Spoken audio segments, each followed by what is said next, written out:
반갑습니다. 시루입니다. 이제 세 번째 시간이죠. 네, 앞에서 이제 아파트, 토지 말씀드렸고요.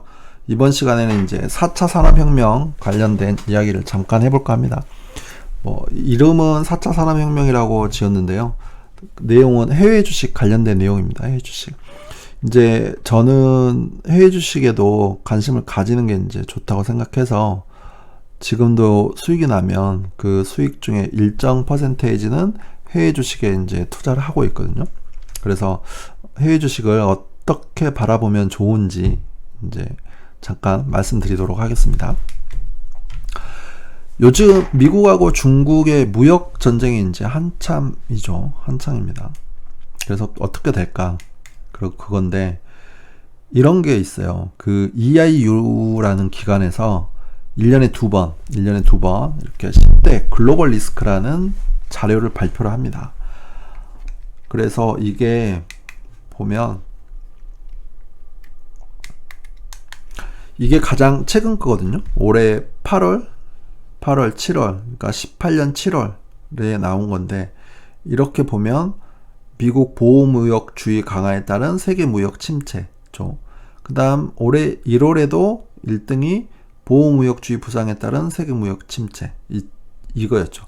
근데 똑같이 1등인데 강도, 그러니까 점수는 15점이었는데 올해 7월은 25점이죠. 이게 만점이 25점이거든요. 그러니까 올해 7월은 25점 확실히 진행되고 있다. 그런 의미죠. 이게 조금 작년 7월만 가더라도 작년에는 중국 경제의 경착륙 이런 얘기가 또 한참 많이 나왔습니다. 근데 또 중국 얘기는 좀 잠잠해졌죠. 그러다 최근에 또 나옵니다. 중국 기업 부채나 부동산 버블이다 이런 얘기들 나오죠. 그래서 이제 이런 자료들이 있는데 이런 것들을 한 번씩 볼만해요. 왜냐면 그 국내 아파트 시장도 그렇고 이게 그 국내 정책보다도 더 신경 써야 될 게 외부 변수입니다. 외부 변수. 우리 과거만 보더라도 IMF나 그 금융위기 시절만 보더라도 둘 다 외부 위기로 국내 부동산 시장이 침체된 거잖아요. 그래서 이제 외부 이거를 잘 봐야 되는데 이제 해외 주식 얘기를 하기 전에 저는 지금 미국하고 중국 이 상황을 어떻게 보냐면 조금씩 기회가 오고 있다. 이렇게 봅니다. 그 주식이라는 게 그런 거잖아요. 항상 이거를 바닥에 잡을 수는 없거든요.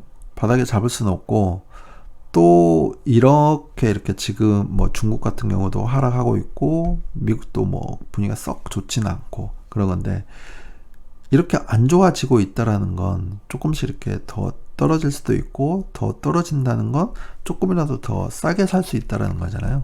그래서 그 무리하지 않은 선에서 저는 항상 특히 해외 주식 같은 경우에는 무리하지 않은 선에서 자기 수익금, 그러니까 자본 소득이죠. 아파트나 토지를 팔아서 생긴 수익금 중에 일정 퍼센테이지를 그냥 없는 돈셈 치고 투자를 하자. 그런 생각입니다. 물론 세상에 없는 돈셈 칠 수 있는 돈은 없어요. 하지만 그만큼 자기한테 부담 없는 선에서 하자라는 겁니다. 미국 주식 한 주만 사도 괜찮거든요. 그렇게 보면 여러 가지 좀 장점들은 많이 있는 것 같아요. 자녀 명의로 해서 해외 주식을 사면 자녀하고 얘기할 거리도 많고요. 일단 그 회사에 대해서 관심을 갖게 됩니다. 그런 것들이 많죠. 자, 4차 산업혁명은 이런 겁니다.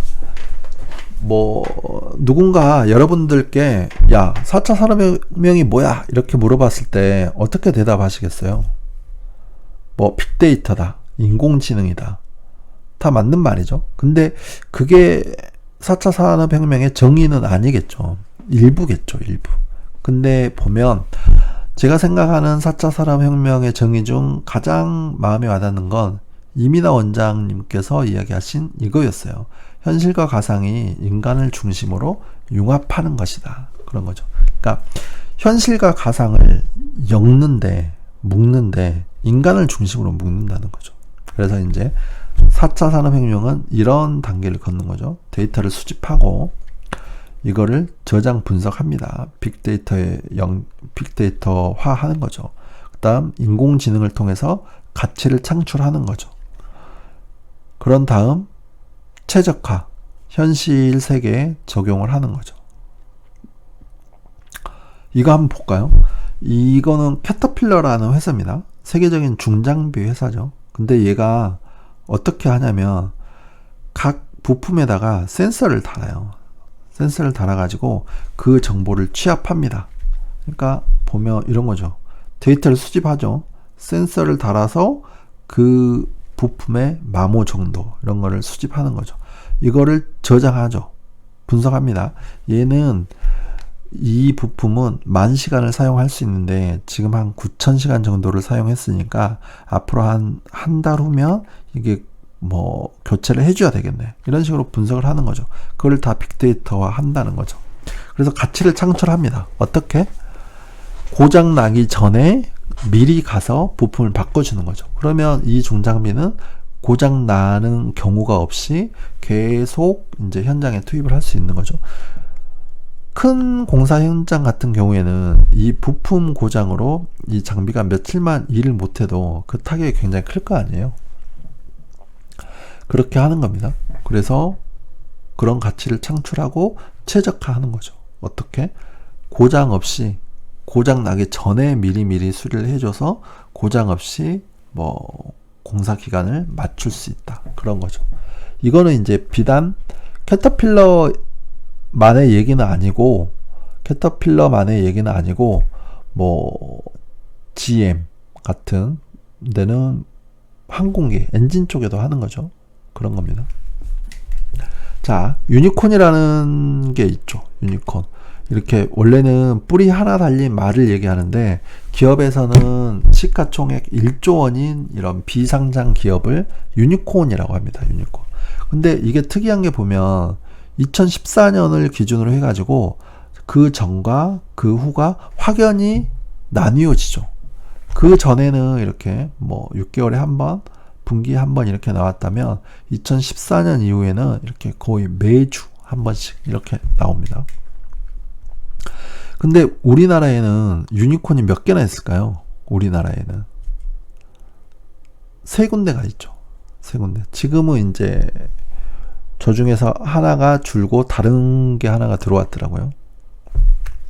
근데 결코 많은 게 아니죠. 보면 186개였고요. 최근에는 또 더 늘었습니다. 236개인데 이 중에 거의 절반은 미국이에요. 뭐 미국이니까 그럴 수 있다고 쳐요. 근데 중국은 뭔가요? 중국은 미국 다음으로 훨씬 많죠. 훨씬 많죠. 자, 알파벳이라는 회사가 있습니다. 우리가 흔히 알고 있는 이제 구글이라고 하는데 구글이 알파벳의 자회사인 거죠. 자회사가 되는 겁니다. 그래서 뭐 구글 같은 데는 이런 일을 하고 있어요. 구글 그러니까 알파벳 자회사 중에 한 곳인 구글 칼리코라는 회사가 있거든요. 구글 칼리코. 이 구글 칼리코죠. 이 구글 칼리코라는 회사에서는 이런 겁니다. 제가 벌거숭이 두더지 쥐라는 애인데 얘는 뭐 보면 다른 쥐보다 10배 이상을 살아요. 그리고 사람으로 치면 800세 이상 사는 겁니다. 그리고 암에 걸리지도 않고 통증도 느끼지 않는데요. 얘는 이제 조선일보 기사입니다. 조선일보 기사고. 그 다음 또 보면 심장이 멈춰도 18분을 또 더 산다고 해요. 그 얘기는 없나요? 그렇습니다. 그래서 이거를 연구를 해가지고 인간한테 적용을 한다라는 거죠. 근데 뭐 사람이 어떻게 뭐 500살, 800살까지 살 수 있겠습니까? 하지만 뭐 100살 정도까지는 안정적으로 질병 없이 살 수도 있겠죠. 그러니까 지금 상황에서 우리 인간이 100살까지만이라도 질병 없이 살 수 있다라고 하면 그건 엄청난 일인 거죠. 엄청난 일인 겁니다. 그런 일들을 하고 있죠. 자, 그래서 여기서 해외 주식 사는 방법, 자녀에게 증여하는 방법에 대해서 잠깐 말씀드리겠습니다. 이렇게 활용하시면 좋을 것 같아요. 우리 명절 때 이제 세뱃돈 받잖아요. 세뱃돈 받으면 보통은 그거를 은행 계좌에 넣어놓습니다. 근데 은행 계좌에 넣어놓으면 잘 안 불어나잖아요. 그리고 그냥 넣어놓는 걸로 끝나거든요. 그래서 이걸 가지고 자녀 명의로 주식을 사 주자라는 거죠. 그러면 부모와 자식 사이에 이렇게 얘기거리도 많이 생기고요. 또 공부거리도 됩니다. 그리고 자연스럽게 그 외국 뉴스나 이런 세계 경제 이런 걸 보더라도 머리에 훨씬 잘 들어와요. 가령 뭐 스타벅스 주식, 아마존 주식, 구글 주식이 있는 상태에서 기사를 보는 거랑 없는 상태에서 보는 거랑은 완전 하늘하고 땅 차이거든요. 그래서 이제 이런 겁니다. 첫 번째, 증권사에 방문해서 해외 주식 계좌를 만들면 돼요. 비대면으로도 가능합니다. 뭐 방문 없이 비대면으로도 가능하고, 중요한 건 해외 주식 계좌를 만들어야 돼요. 이 주식 계좌는 국내 계좌가 있고 해외 계좌가 있거든요. 그래서 해외 계좌를 만드시면 됩니다. 그리고 증권사는 최저 수수료가 없는 증권사가 좋아요. 그러니까 가령 해외 주식을 뭐 아마존 주식을 한 주를 사는데 이게 최저 수수료 때문에 뭐 $10 이게 나가면 그 비중이 크거든요. 하지만 이제 최저 수수료가 없는 데는 그 퍼센테이지만 적용을 하는 거니까 더 낫죠. 소액으로 살 때는 더 좋은 겁니다. 그 다음 원화를 이제 우리나라 돈을 해외 주식 계좌에 넣어요. 여기서부터는 이제 스마트폰으로 다 됩니다. 그 증권 계좌에 넣고 환전을 하면 돼요. 스마트폰에서 환전할 수 있어요. 미국 주식을 살 거면 달러로 환전을 하시면 되고, 중국 주식을 사실 거면 위안화로 환전을 하시면 되고, 그렇죠. 그 다음 환전한 돈으로 해당 기업의 주식을 삽니다. 그러니까 미국 같은 경우에는 새벽에 저녁에 이렇게 하셔도 되고요. 그 다음에 또 그 예약을 걸 수도 있거든요. 그렇게 하셔도 되고, 미국은 한 주 단위로 거래가 가능하고, 중국, 일본은 이제 100주씩 하는 거죠. 근데 중국 같은 경우에는 보통 뭐 30위안, 50위안 그 정도 하면 지금 환율을 뭐 넉넉히 해서 200원을 보더라도 10,000원이거든요. 50위안이면 10,000원이에요. 그러니까 100주를 하면 100만원 정도 있어야 되는 거고요. 그러니까 중국은 뭐 50만원에서 100만원 정도면 살 수 있는 겁니다. 미국은 뭐 10만원, 20만원으로도 가능한 거고요. 자, 그래서 미성년자에게는 10년에 2천, 성인에게는 10년에 5천 증여가 가능하다. 그러니까 뭐 세뱃돈 말고 나는 좀 더 해주고 싶어. 그러면 이 한도 내에서 증여를 하시면 되죠. 그래서 해외 주식을 사주시면 되죠. 이거를 이제 증여를 왜 하냐면 이런 차이가 있죠. 우리는 이제 해외 주식 해가지고 수익이 많이 날 걸로 보잖아요. 뭐 10년, 20년 계속 장기 보유할 거니까. 근데 지금 제 명의로 투자를 해가지고 수익이 많이 났어요. 가령 뭐 100억의 수익이 났어요. 그러면 이거를 자녀한테 주고 싶어요. 그러면 세금 공제하고 나머지 78억을 자녀한테 줘야 되는데, 이러면 어떤 문제가 생기죠? 증여 문제가 생기죠. 그리고 나중에 주면 또 상속세 문제도 생깁니다. 그러니까 증여세, 상속세 문제가 생기는데, 지금 2천만 원을 증여를 해요. 그러면 증여 한도 내에서 준 거니까 증여세는 없는 거죠. 그리고 그거를 자녀 이름으로 사가지고 이게 수익이 많이 났어요. 그러면 증여세와 상속세 문제는 없는 겁니다. 그러니까 그 차이가 크죠. 그러니까 제가 불려서 자녀한테 주면 증여, 상속의 문제가 생기는 거고, 자녀한테 줘서 불리면 그 문제가 안 생기는 거고, 그 차이인 거죠. 자, 자녀 명의 통장 개설하고 거기에 입금하고 위에 1번에서 5번까지 진행한다. 이렇게 하셔도 되는 겁니다. 그러니까 뭐 1번에서 5번까지만 하시면 될 것 같아요. 미성년자도 그 증권회사에 가시면 계좌 트는 게 가능합니다. 같이 이제 물론 준비해 가셔야 될 서류들은 있어요. 자, 그래서 해외 주식의 3대 키워드는 이제 저는 이렇게 잡아봤습니다. 4차 산업혁명, 그 다음 중국 내수, 바이오, 이렇게 세 가지 테마로 생각해서 조금씩 분산을 하자라는 거죠. 4차 산업혁명 관련 관심 종목. 이제 제가 관심 종목이 있고요. 추천 종목은 아니에요. 제가 뭐 이거를 사시라 이렇게 하는 건 아니고, 이제 주변에 보시다가 관심 가는 기업들이 있으면 좀 관심 가져 보고, 좋아 보이네. 그러면 얘는 어디에서 살 수 있지? 해서 그런 기업들 사시면 되는 겁니다. 일단 거대 IT 기업들은 기본적으로 이제 관심을 가져야 된다라고 봐요. 알파벳, 구글이죠. 아마존, IBM, 페이스북, 애플, 넷플릭스 이런 것들이죠. 최근에 또 넷플릭스 뜨고 있는데 요즘 보면 주가는 그렇게 좋진 않더라고요. 또 AP 관련 회사들입니다. 퀄컴, 그 다음 소프트뱅크. 소프트뱅크는 손정희 회장님이 계시는 곳이죠. 그래서 저도 개인적으로는 좋게 보고 있습니다. 퀄컴 뭐 이런 거죠. 하지만 저는 소프트뱅크 주식은 아직 없어요. 이제 좀 살까 생각은 하고 있는데 아직은 없습니다. GPU 분야죠. 엔비디아. 그 다음 리튬 관련 회사. 제가 한때 이제 굉장히 좋아하고 특강 때도 많이 말씀드렸는데 주가는 요즘 그렇게 좋진 않아요. 근데 이렇게 보면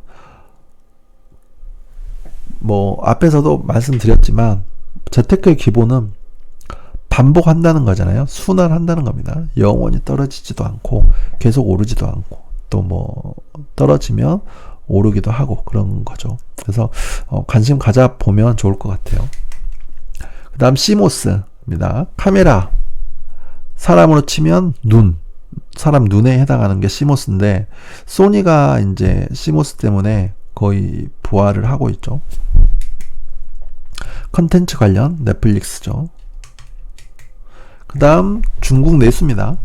이런 기사들도 있어요. 2026년이 되면 중국 GDP가 미국을 추월한다. 이런 기사들도 있습니다. 근데 여기에 대한 반론이 또 많죠. 절대 중국은 미국을 앞설 수 없다. 그런 거죠. 근데 이제 뭐 미국을 추월하냐 마냐의 문제가 아니고 중요한 건 중국의 영향력이 그만큼 커진다는 거죠. 커진다는 겁니다. 그래서 중국도 관심 갖고 잘 공부하고 연구하면 뭔가 기회는 될 것 같아요. 중국 1인당 뭐 총생산과 출국률 추이 이런 것들이죠. 또 이렇게 보면 지금 중국이 2016년 기준으로 뭐 8,000달러 정도 되는 겁니다. 이게 곧 이제 10,000달러를 넘어가고 또 그렇겠죠. 2017년에는 8,400달러 정도 됐습니다. 앞으로 이제 2021년이 되면 1만 달러를 찍을 것 같고 또 수년이 지나면 2만 달러 시대로 가겠죠. 그래서 중국 내수는 이런 겁니다. 1인당 GDP가 10,000 불을 넘어서 이제 2만 불로 가는 나라에 기회가 있다라는 거고요. 소득이 늘어나면 내수가 성장하죠. 당연한 이야기죠.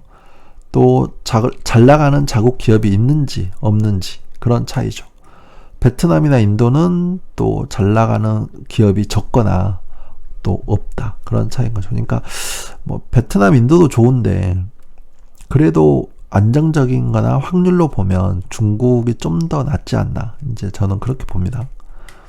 저는 아직 베트남하고 인도에는 투자를 하지 않았어요. 자, 중국 내수에 관심 가져야 하는 이유. 그 전병서 소장님이라고 굉장히 유명하신 분이죠. 유튜브에도 이분 강의가 있고요. 또 저는 경제 세미나라는 프로에서 이분 이야기를 들었거든요. 그래서 그분은 이제 이렇게 정리를 하셨더라고요. 엥겔 지수라고 있죠.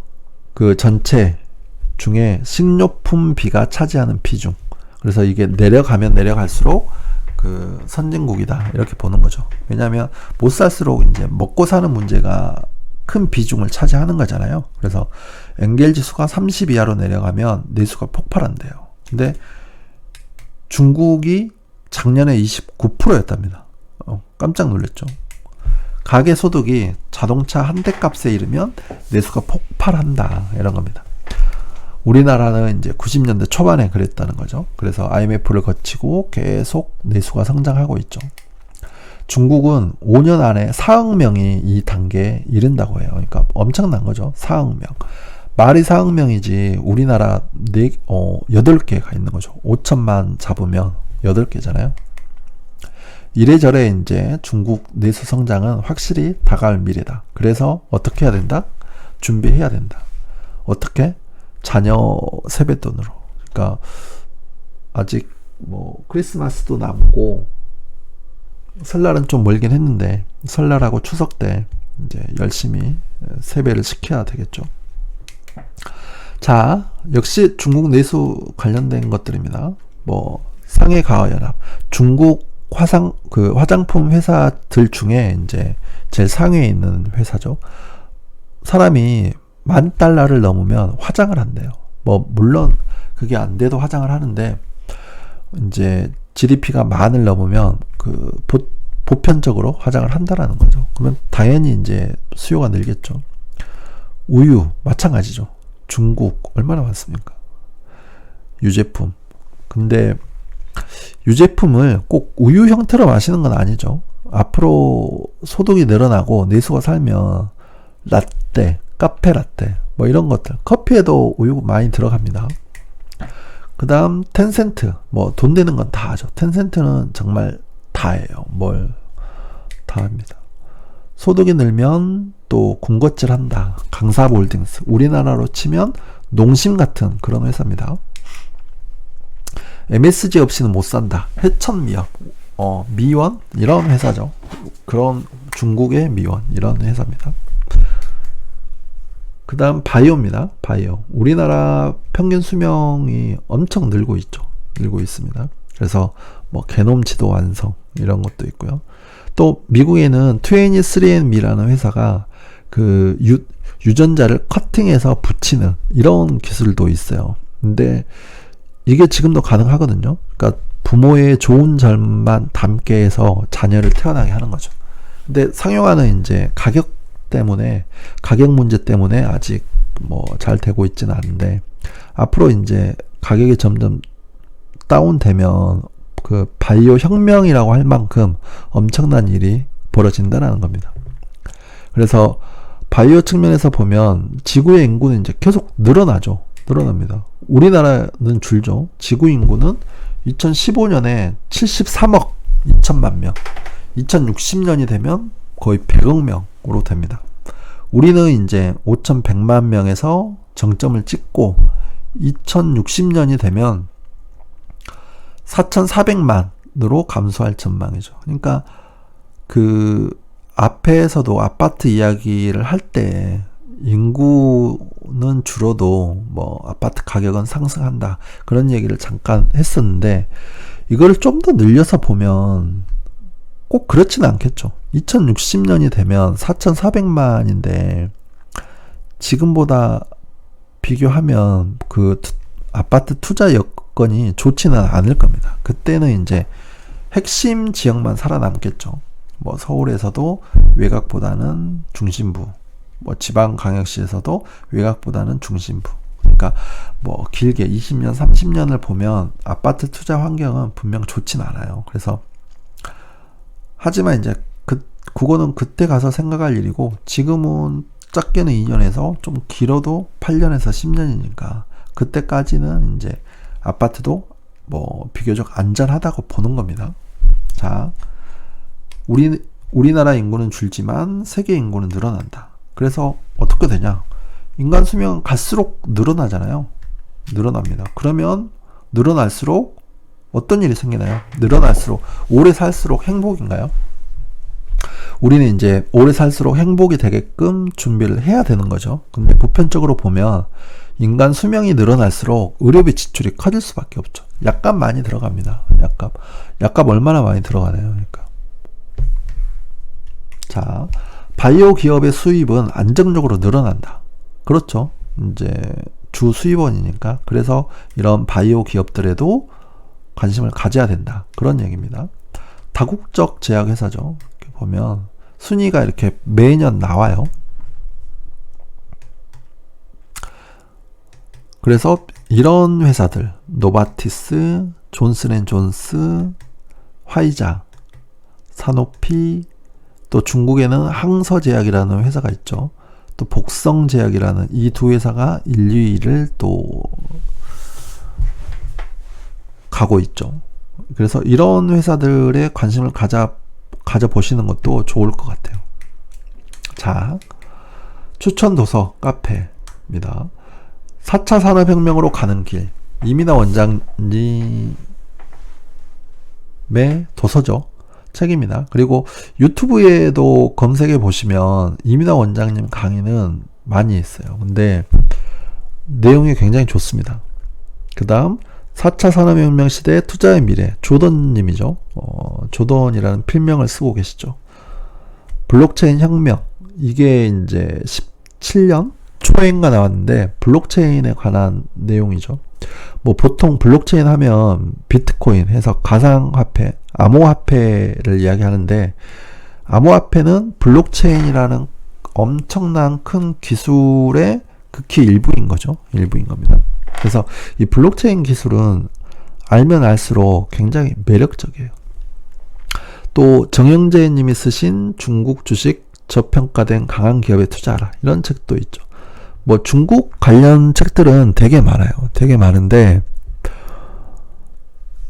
뭐 저도 뭐 많이 있습니다. 몇 권이 있는데 좀 지루한 책들도 있고 괜찮은 책들도 있고 그래요.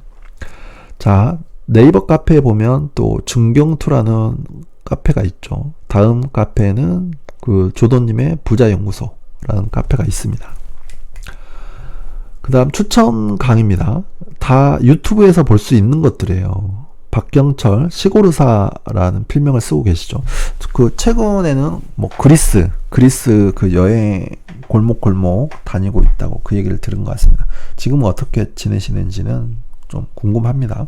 그래서 유튜브에 보시면 아주대에서 하신 특강이 있거든요. 행복한 삶은 어디서 찾을 것인가 라는 제목인데, 거기 보면 W라는 얘기가 나옵니다. 저도 굉장히 인상 깊게 봤어요. 재밌습니다. W.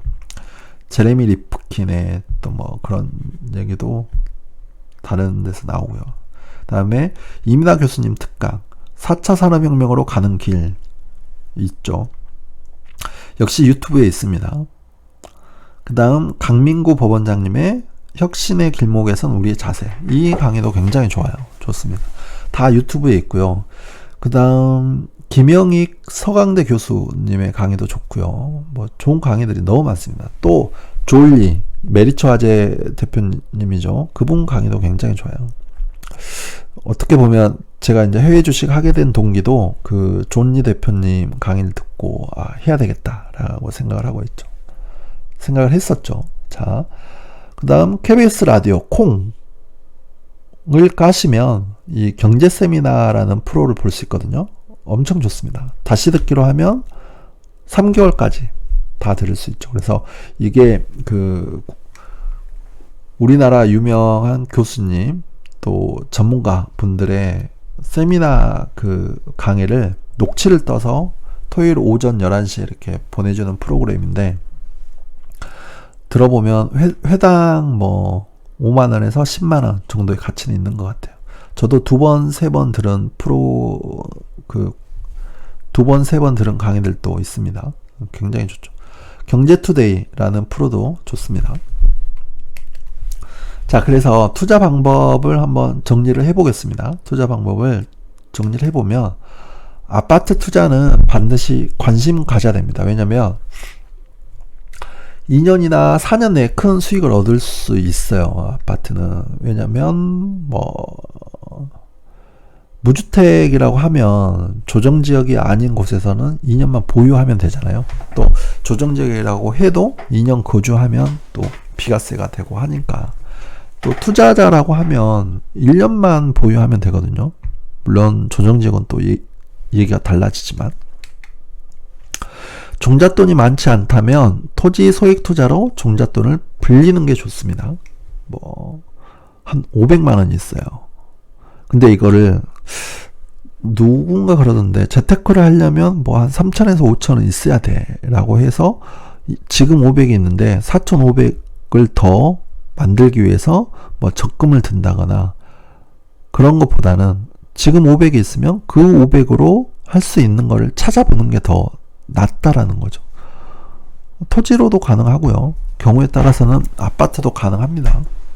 근데 가진 게 500이 전부면 주식은 별로 권하고 싶진 않아요. 주식은 나중에 이제 분산 차원으로 접근하시는 거는 뭐 나쁘지 않다라고 보는데, 500이 전부인데 이거를 주식에 투자해서, 뭐 국내든 해외든 주식에 투자해서 이걸 5천을 만들겠다, 그건 쉽지 않습니다. 오히려 250이나 200만 원이 될 확률이 많죠. 아파트 투자해서 수익이 났다면 토지와 해외 주식에 분산하라, 이렇게 보는 겁니다. 너무 아파트에만 편중되어 있으면, 자산이 편중되어 있으면 그리 좋은 건 아닌 것 같아요. 아파트도 조금 있고 토지도 조금 있고 해외 주식도 조금 있고 이러면 좋죠. 4차 산업혁명 관련해서는 중국하고 미국에 큰 기회가 있다라고 생각을 합니다. 주식은 본인 돈으로 사지 마라, 이렇게 얘기를 하면 그럼 대출 받아서 사란 말이냐, 이렇게 이야기를 하시는 분들도 있는데, 그런 건 아니죠. 무슨 얘기인가요? 자본소득으로 사라는 얘기죠. 본인 돈으로 하지 말아야 할 것, 여행, 명품백, 차 바꾸는 것, 이런 겁니다. 명품, 루이비통이나 에르메스나 샤넬이나 이런 거 월급 받아서 사면 뭐라고 하나요? 과소비라고 하잖아요. 과소비. 근데 아파트 하나 팔아서, 토지 하나 팔아서 하나 사요. 백 하나 사요. 뭐라고 합니까? 자기에 대한 보상이라고 하죠. 실제로도 그게 필요하죠. 그동안 고생한 거잖아요. 혹자는 부동산 투자해서 수익 난 거를 불로소득이라고도 하는데, 저는 전혀 그렇게 생각하지 않습니다. 그게 얼마나 많은 그 고민과 또 데이터 분석과 또 결정과 리스크를 안고 해서 얻은 결과잖아요. 그러니까 불로소득이라고 보는 건 아닌 것 같아요. 그래서 그 수익 난 것 중에 일부로 여행도 가고 어느 정도는 쇼핑도 할 수 있고 그런 것 같아요. 그러면 충분히 그게 위안도 되고 보상도 되거든요. 그래서 조금 더 열심히 할 수 있고 그게 또 삶의 활력이 되고 그러는 겁니다. 자, 그 세 번에 나눠 가지고 이제 아파트, 토지, 해외 주식에 대해서 이야기를 해봤어요. 근데 지금 제가 말씀드린 게 제가 특강 때 하는 내용하고도 상당히 많이 겹칩니다. 상당히 많이 겹쳐요. 근데 이거를 왜 유튜브에 공개를 하냐면, 이제 저는 그렇게 생각해요. 이거를 공개하면 저는 이제 앞으로 할 특강 내용은 다른 걸로 또 채우게 됩니다. 다른 사례로 채우게 되고 또 내용을 좀 더 업그레이드 해서 할 수 있겠죠. 그래야 저도 이제 발전이 있고 들으시는 분들도 또 새로운 내용을 하는 거니까 더 낫고 그럽니다. 특강을 계속 할지 어쩔지는 모르겠지만 할 때마다 같은 얘기를 해요. 그러면 좀 재미없을 수도 있잖아요. 그래서 이제 저도 이번 것을 계기로 해가지고 이제 앞으로 특강은 좀 더 새로운 내용으로 이제 채우려고 합니다. 그래서 또 기회 되면 오프라인에서도 뵙고 또 온라인에서도 이렇게 뵙고 하면 좋을 것 같아요.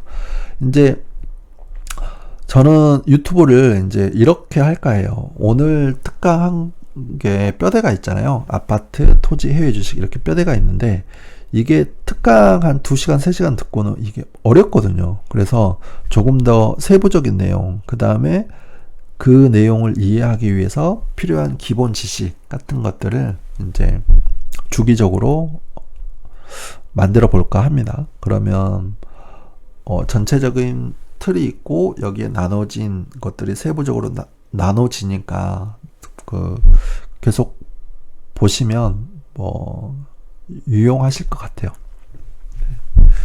일단은 여기까지 하겠습니다. 감사합니다.